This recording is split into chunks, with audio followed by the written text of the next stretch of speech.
আন্দোলনে ছিলাম সময় যখন গুলিটা লাগছিল, এক নিমিষে আমার পাটা ওখানে শেষ হয়ে গেছে।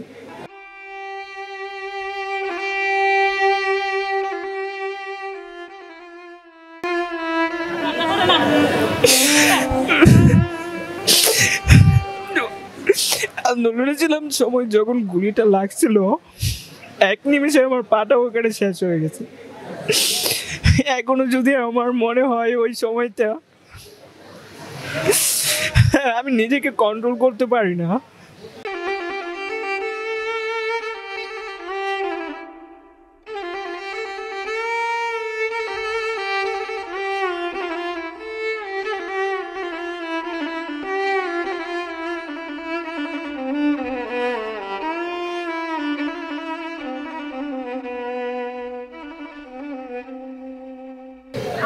আমি মেরুলবাটাতে ব্র্যাক ইউনিভার্সিটির সামনে অবস্থান করছিলাম। এই কোটা আন্দোলনে ছিলাম আর কি। 18 তারিখ ফার্স্ট আর কি রাবার বুলেট খাইছিলাম বাম পায়ে। ওই দিন আমি রাবার বুলেট খাওয়ার পরও আমি আন্দোলন থেকে যাই নাই, ওইখানে ছিলাম। তারপর 19 তারিখ আবার আগের মতনই সবার সাথে আন্দোলনে যোগ দিছি। আমরা শুরুতে ফার্স্ট কাতারে ছিলাম। আমরা পুলিশদেরকে প্রোটেস্ট করতেছিলাম, ওরা ওইখান থেকে ব্রাস্ট ফায়ার করতেছিল, টিয়ার শেল ছুটতেছিল। বাট আমরা পিছু যখন হটতেছি না, তখন ওরা বিজিবি সহ ওরা ফায়ার করে। যখন ফার্স্ট ফায়ারটাই আমার বাম পায়ের ফিমারে লাগে। ফিমার ভেঙে 8 টুকরো হয়ে পিছন দিয়ে গোস্ত নিয়ে একবারে মাংস নিয়ে একবার বের হয়ে চলে গেছে।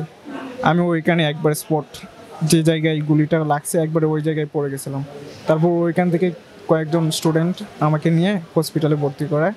ওইখানে হসপিটালে গুরুতর অবস্থা দেখে ওরা অপারেশন থিয়েটার থেকে দেখে ব্যাক করে, বলে পঙ্গু হসপিটালে চলে যাওয়ার জন্য, ওরা ট্রিটমেন্ট দিতে পারবে না, এটা অনেক সিরিয়াস।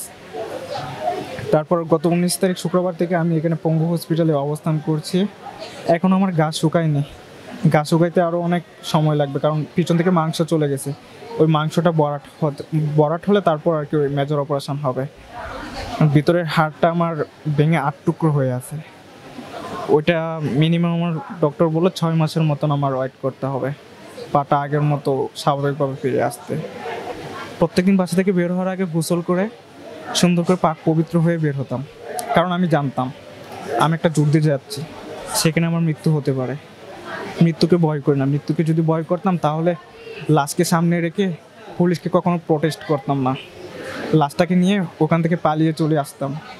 আমরা ওখানে 1971 সালে যে যুদ্ধ হয়েছিল, আমার কাছে মনে হয়েছে 18 তারিখ 19 তারিখের ঘটনাগুলো সেম কাহিনী হয়েছে।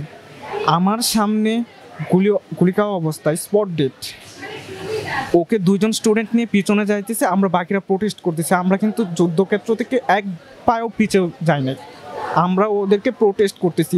ইভেন আমি যখন গুলি খেয়েছি আমি ওইখানে স্পট একবারে পড়ে গেছি, আমার হাড় ভেঙে আলাদা হয়ে গেছে, আমি জায়গায় পড়ে গেছিলাম। তারপরও আমাকে দুইজন ধরে নিয়ে যাচ্ছে, আর ওরা ওইখানেই প্রোটেস্ট করতেছে। কেউ কিন্তু এখান থেকে এক পাও পিছড়তেছে না, ওরা গুলি করতেছে কয়েক রাউন্ড। আমার আরেক পাশ দিয়ে আরেকটা গুলি গেছে, ওইটা আরেকজনের শরীরে লাগছে, ও ওইখানে মেবি স্পট ডেড।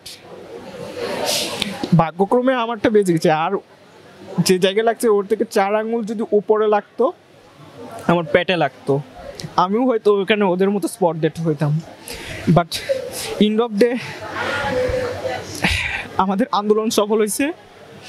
এখন দেশবাসীর কাছে একটাই কামনা, তারা যেন আমাদের এই আন্দোলনকে ব্যাহত না করে, তারা যেন আমাদের সফল আন্দোলনকে সামনের দিকে এগিয়ে নিয়ে যায়।